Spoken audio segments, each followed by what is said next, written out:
Em março de 2003, um rosto tornou-se uma presença constante no ciclo de notícias americanas. 24 horas por dia, 7 dias por semana, uma bela e sorridente jovem de 26 anos chamada Laci Peterson. Peterson desapareceu na véspera de Natal de 2002, enquanto estava grávida de 8 meses de um filho que chamou de Connor. Ao longo do início de 2003, o seu desaparecimento dominou os noticiários televisivos a par da caça a Saddam Hussein.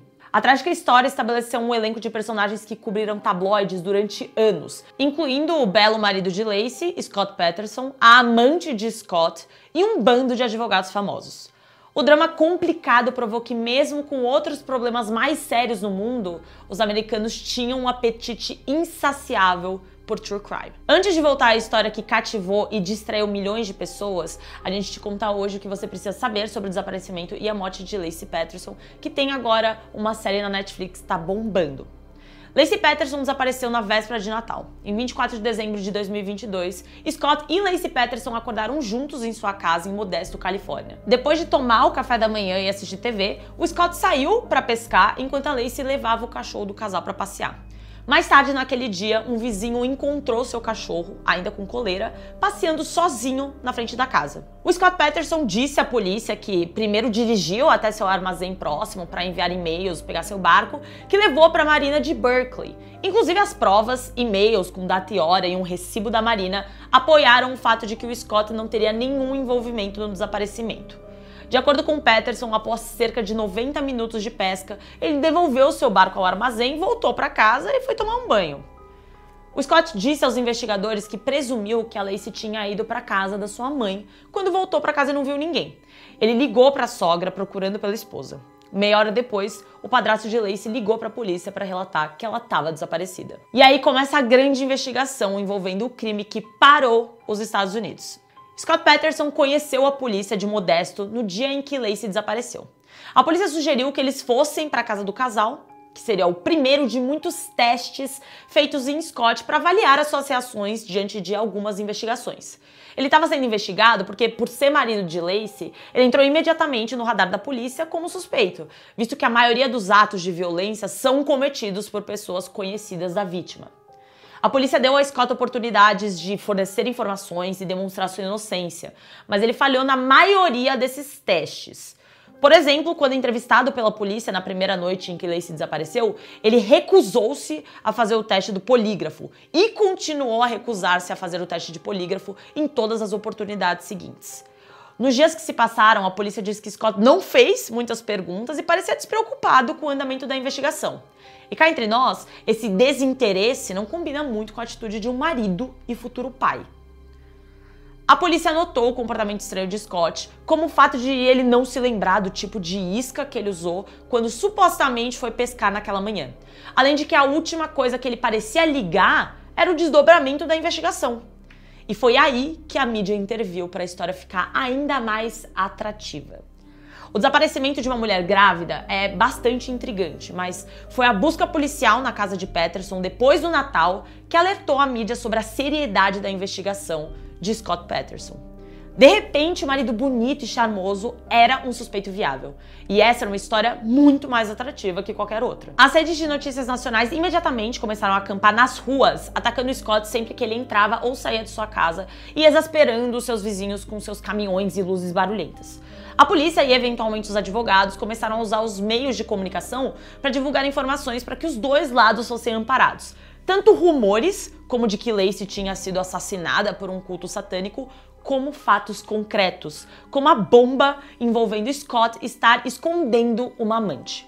O desaparecimento de Laci Peterson também foi uma bênção para o crescente ciclo de notícias 24 horas por dia, 7 dias por semana. É claro que as notícias locais em Modesto cobriram a história do seu desaparecimento e dos voluntários que se mobilizaram para ajudar a encontrá-la, mas os grandes nomes da mídia, como a jornalista Nancy Grace, também aproveitaram para capitalizar em cima do desaparecimento de Laci Peterson. Enquanto isso, o Scott parecia suspeitamente indiferente e o público percebeu. Mas a família da Laci, como é que estava se portando diante de todo esse caos? Curiosamente, desde o momento de seu desaparecimento, a família Rocha, mãe, padrasto e irmão de Laci, eles falaram repetidamente à mídia sobre o assunto com pesar, olhos marejados, tudo o que se espera de entes queridos em luto, Mas apesar do sofrimento genuíno, a família apoiou publicamente o marido e defendeu sua inocência. Por outro lado, a visão do público sobre Scott Peterson era uma história diferente. Em 31 de dezembro de 2002, a cidade de Modesto realizou uma vigília pública por Lacey e seu filho Connor, para homenageá-los. O Scott se recusou a falar da vigília, mas ele estava presente. E o mesmo aconteceu com os fotógrafos que tiraram 2 fotografias contundentes que assombraram o Peterson durante todo o seu julgamento. Em uma foto, o Scott se abaixa ao lado da sua sobrinha para apoiar uma velhinha, com um grande sorriso no rosto. Na segunda foto, ele tá com algumas pessoas rindo. Obviamente, esse comportamento descontraído durante uma vigília pela esposa desaparecida e pelo filho ainda não nascido, que morreu, foi recepcionado de uma forma bem ruim. Alguns explicaram o comportamento de Scott como simples indiferença. Afinal, não existe nenhum guia sobre como se comportar quando a esposa grávida de 8 meses desaparece. Rapidamente, porém, o escrutínio da mídia, especialmente Grace, que estava de olho em Scott desde o início, levou o público a se voltar contra o Scott. Ele não foi solene o suficiente, ele não estava em pânico o suficiente. Ele era bonito, charmoso e, ao que parecia, mentiroso. E bota mentiroso nisso, porque existe uma cereja do bolo em toda essa história. O Scott tinha um relacionamento oculto e disse à amante que a sua esposa estava morta. Pois é, além de ter sido flagrado em fotos bem suspeitas, rindo e se divertindo na vigília da esposa recém-morta, o Scott também fez outra coisinha básica durante a vigília. Ele ligou para sua namorada secreta. Amber Frey, massoterapeuta e mãe solteira, foi apresentada a Scott por um amigo em novembro de 2002 e iniciou um relacionamento com ele. No início de dezembro, mais ou menos, na época em que eles foram fotografados juntos em uma festa de Natal, o Scott disse a Amber que a sua esposa, então ainda viva, havia morrido e que esse seria o seu primeiro Natal sem ela. Mais tarde, a polícia se perguntou se o Scott ter contado a Amber sobre uma esposa morta equivalia a confessar um assassino premeditado. Em 30 de dezembro de 2002, depois de ver um artigo de jornal sobre o desaparecimento da Lacey, a Frey fez um telefonema denunciando o Scott e imediatamente começou a trabalhar com a polícia para extrair todas as informações úteis que pudesse registrar. Isso tudo secretamente. Ao todo, ela gravou mais de 29 horas de telefonemas com o Scott Peterson.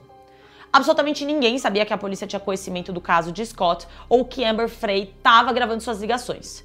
Em meados de janeiro de 2003, a polícia soube que o National Enquirer tinha em seu poder uma fotografia da Frey e do Scott e pretendia publicá-la. Em 24 de janeiro, a Frey, tremendo na base, revelou-se em uma entrevista coletiva e confessou que o Scott havia lhe contado que ele era solteiro quando eles começaram a se relacionar. A partir desse momento, a família Rocha voltou-se contra o genro. O mesmo aconteceu com o pequeno exército de voluntários que procurava a Lacey. No final de janeiro de 2003, a entrevista de Peterson no Good Morning America com a Danny Sawyer foi tão desastrosa que calcificou o ódio público contra ele. Primeiramente, ele mentiu para Sawyer, contou que ele tinha confessado à polícia sobre seu caso no dia que a Lacey desapareceu. Obviamente isso era mentira, na verdade ele disse à polícia que o casamento dele estava super bem. Ele também disse a Sawyer que a Lacey sabia sobre o seu caso com a Amber e estava ok com isso. O mais contundente é que o Scott se referiu à sua esposa desaparecida no passado, dizendo que a Lacey era incrível e ela só estava desaparecida. Não demorou muito para que o Peterson fosse preso. Meses depois, mergulhadores usando equipamento de sonar revistaram a marina de Berkeley, onde o Scott Peterson tinha ido pescar. O local onde a polícia suspeitava que ele havia largado o corpo de Lacey e nada foi descoberto. 4 meses depois, em abril, os moradores locais encontraram um corpo mutilado e decomposto na praia. Em poucos dias, testes de DNA confirmaram que o corpo pertencia a Lacey. O Scott Peterson estava hospedado em San Diego com a sua família para evitar a atenção da mídia e foi lá que a polícia o prendeu em um campo de golfe no dia 18 de abril. Ele carregava mais de $10 mil em dinheiro, equipamento de acampamento, a identidade do seu irmão e 4 telefones celulares. Os investigadores foram rápidos em apontar que San Diego também fica perto da fronteira mexicana. E o Scott pintou o cabelo de loiro e deixou crescer a barba, sugerindo ainda que ele poderia estar planejando fugir. Scott Peterson foi processado em 21 de abril de 2003, acusado por homicídio. Connor, de quem Lacey ainda estava grávida quando morreu, foi incluído como vítima de assassinato pela lei de homicídio fetal da Califórnia, que protege qualquer feto de 8 semanas de idade. Naquele mesmo mês, o presidente Bush assinou a Lei das Vítimas Não Nascidas de Violência, também conhecido como Lei de Lacey e Connor, que criminalizava ferir um feto ao agredir uma mulher grávida. Após os 5 meses em que se prolongou o julgamento de Scott Patterson, os promotores concluíram que ele era um homem que, arrependido por estar prestes a se tornar pai, decidiu cometer um assassinato para deixar o casamento sem precisar pagar uma pensão alimentícia para cônjuge ou para o filho. A família Rocha pediu a pena de morte para Scott e o promotor concordou. Após meses de seleção do júri e em seguida de julgamento, ele foi condenado em 12 de novembro de 2004 por assassinato em primeiro grau de Lacey Patterson e assassinato em segundo grau de Connor Patterson. A Suprema Corte anulou essa sentença em 2020 devido a erros significativos na seleção do júri. Em 2021, o juiz o sentenciou à prisão perpétua sem a possibilidade de liberdade condicional. Com relação aos desdobramentos do caso, o máximo que conseguiram até o momento foi que um juiz decidisse que uma evidência encontrada com o corpo de Lacey, um pedaço de fita adesiva em suas calças, deveria passar por uma nova análise de DNA para averiguar se, com as tecnologias atuais, seria possível relacionar Scott ou não ao crime. O condenado segue preso e aguarda um novo julgamento, tentando comprovar a sua inocência. O caso de Lacey Patterson é mais do que uma história de crime. É um reflexo da realidade de muitas mulheres que sofrem violência nas mãos de pessoas que um dia já foram pessoas em que elas confiaram. Como destacado na série da Netflix, a violência por parceiro, marido, namorado, cônjuge, continua sendo uma questão crítica nos Estados Unidos, com estimativas do Instituto Nacional de Saúde indicando que 1 em cada 4 mulheres pode ser vítima desse tipo de violência. Homicídio nos Estados Unidos, Lacey Patterson, não é apenas uma série documental. É um alerta para a sociedade sobre violência doméstica. Enquanto o caso ainda gera debates e novos desenvolvimentos judiciais, as pessoas mantêm viva a memória de Lacey e sua história continua a impactar gerações, lembrando-nos da importância de proteger as vítimas e buscar justiça.